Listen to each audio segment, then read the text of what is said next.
CNN 11. Thanks for tuning in to CNN 11. I'm Tyler Petron. And I'm Elijah Holthouse.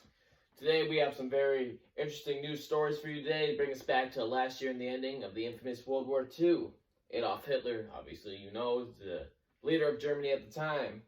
And we're going to first highlight the beginning of what started World War II.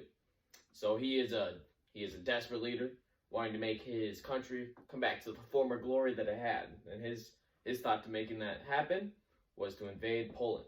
And he declared that it was a defensive strategy, but nobody really bought that.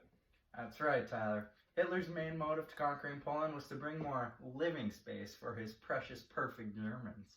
His goal was to take over the land, settle it, and capture native Slavs to make them slaves.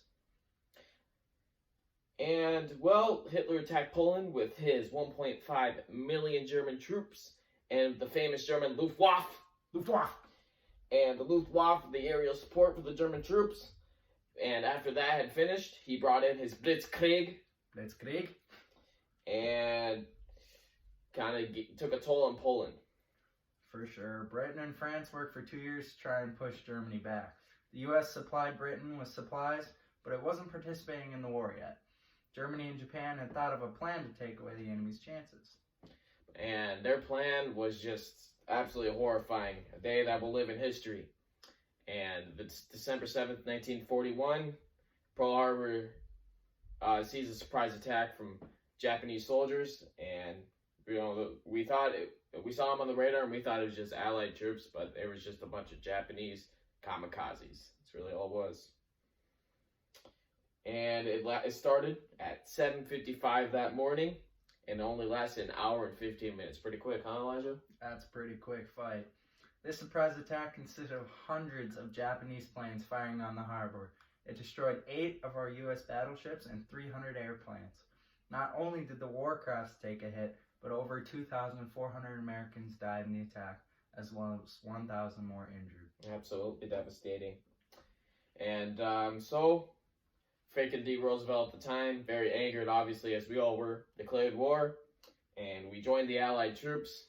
After fighting many very long-fought battles, we decided we needed to go into the offensive. So June 6, 1944, Dwight D. Eisenhower, the general at the time, was commander of the Operation Overlord, aka D-Day, where over 160,000 Allied troops stormed the beaches of Normandy, but many of the soldiers did not even make it to the beach.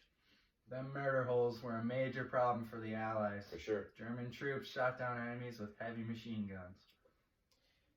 And this was a major turning point for the U.S., obviously, as we did prevail. We did. We did prevail in the war, not in the war, but in that battle, and put us into the offensive position and put Germany back onto their heels. This eventually led to the surrender of Germany and Adolf Hitler's suicide. Go U.S. But Japan was still thriving. Not too good. Albert Einstein had thought of an idea that would blow them all out of the water. So we picked 2 towns.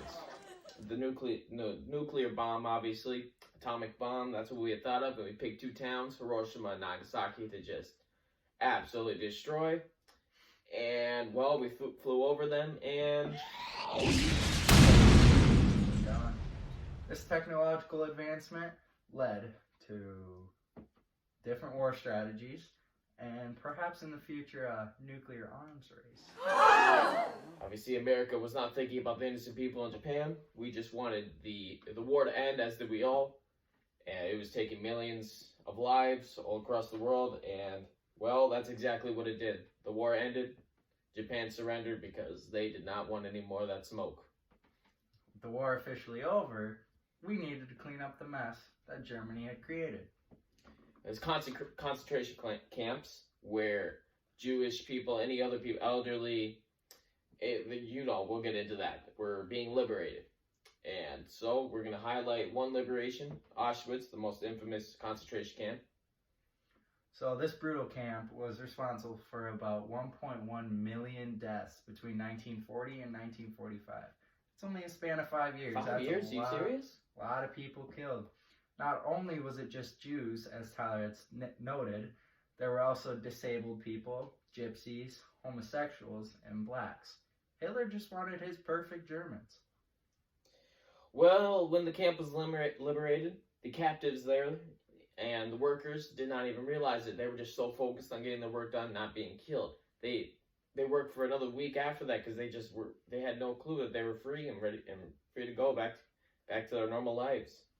Yep, and many of the Nazi war criminals and doctors responsible for deaths have fled and escaped capture. I believe they went over to South America, wherever they can go. I'm sure Cuba.